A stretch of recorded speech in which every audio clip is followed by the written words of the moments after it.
여러분 안녕하십니까? 윤석열 대통령이 오늘 1년 9개월 만에 기자회견을 열었습니다. 여당의 총선 참패 후 국민과 소통하겠다며 마련한 자리였는데 어떠셨습니까? 시각과 평가는 각각이겠습니다만 제가 보기엔 대통령의 대국민 메시지는 자화자찬 위주였고 기자들의 질문에는 동문서답이 많았습니다.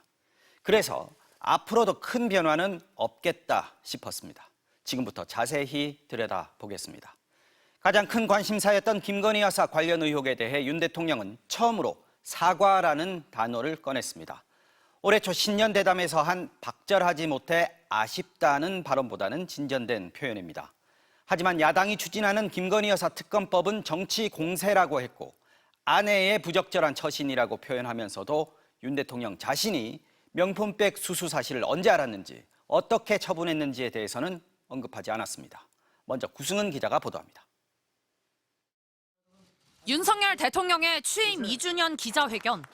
회견장에 들어선 윤 대통령은 여유로운 모습으로 기자들의 질문을 받기 시작했습니다. 오늘 질문 많이 준비하셨습니까? 김건희 여사의 명품백 수수 의혹에 대한 질문이 나오자 윤 대통령은 덤덤하게 입을 열었습니다. 제 아내의 현명하지 못한 처신으로 국민들께 걱정 끼쳐드린 부분에 대해서 사과를 드리고 있습니다. 사과라는 단어를 처음 썼는데 사과 드립니다가 아니라 사과를 드리고 있습니다라고 말했습니다. 그동안 사과를 계속 해왔던 것처럼 들리는 표현입니다. 연초에 KBS 대담에서도 말씀을 드렸습니다마는 사과를 드리고 있습니다. 윤 대통령은 지난 2월 KBS와의 신년 대담에선 자신과 아내가 박절하게 대하지 못했다면서 유감이나 사과의 뜻을 표하진 않았습니다. 매정하게 좀 끊지 못한 것이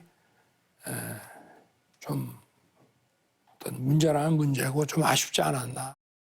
김건희 여사 특검법에 대해선 반대 입장을 분명히 했습니다.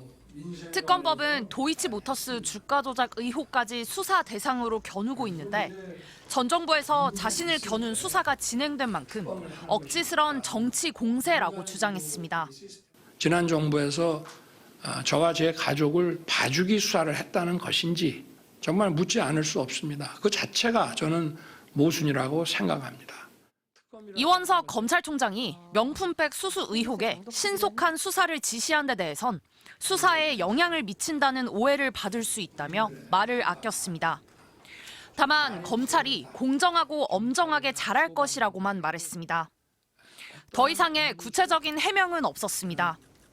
윤 대통령은 김건희 여사가 받은 명품백이 대통령 직무와 관련이 있는지, 명품백을 받은 사실을 언제 알았는지 설명을 내놓진 않았습니다. MBC 뉴스 구승입니다.